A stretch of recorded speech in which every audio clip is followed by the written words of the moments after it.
Hi guys, অনেকদিন video করতে পারিনি, শরীরটা ভালো ছিল না বলে। তো দিনটা ছিল জুনের 2 তারিখ সোমবার। অ্যাকচুয়ালি যাচ্ছি পার্লারে আইল্যাশ পরতে। দিয়াও লেন্স পরার কথা ছিল, বাট কোনো প্রবলেমের জন্য পরতে পারিনি। তো দিয়ারই একটা বন্ধুর পার্লারেই গেছিলাম তো পড়তে। অ্যাকচুয়ালি আজকে আমার বোনের রেজিস্ট্রি। ওরা 1 ইয়ার রিলেশনশিপ ছিল, তারপর ওদের ভালোবাসা পূর্ণতা পেয়েছে। সবাই একটু প্রে করে দিও যাতে ওরা নতুন জীবন ভালোভাবে শুরু হতে পারে ওদের। তো পৌঁছে গেছিলাম কথাকলি ব্যাংকয়েটে। তো এত শরীর খারাপ, আমার ক্লিপগুলো দিয়াই নিয়েছে, আমি এগুলো দেখতে যেতে পারিনি, ঘরের মধ্যে শুয়েই ছিলাম। দিয়া ভিডিও করেছে। তো ওদের নতুন লাইফ যেন খুব ভালো কাটে। তো তারপরে আমরা একটু খেতে চলে গেছিলাম। অ্যাকচুয়ালি আমি কিছুই খাইনি, এইসব ক্লিপগুলো দিয়াই নিচ্ছে।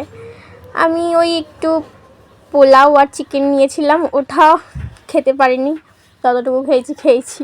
তারপরে আর পারিনি। তো তারপর খাওয়া হয়ে গেছে, দেন বাড়ি চলে যাব। প্রচুর জ্বর এসে গেছিলো রাতে আমার। তো ভিডিওটা এখানেই এন্ড করছি। সবাই ভালো থাকবে, সুস্থ থাকবে। দেখা হচ্ছে একটা নেক্সট মিনি ব্লগে। ততক্ষণের জন্য টাটা।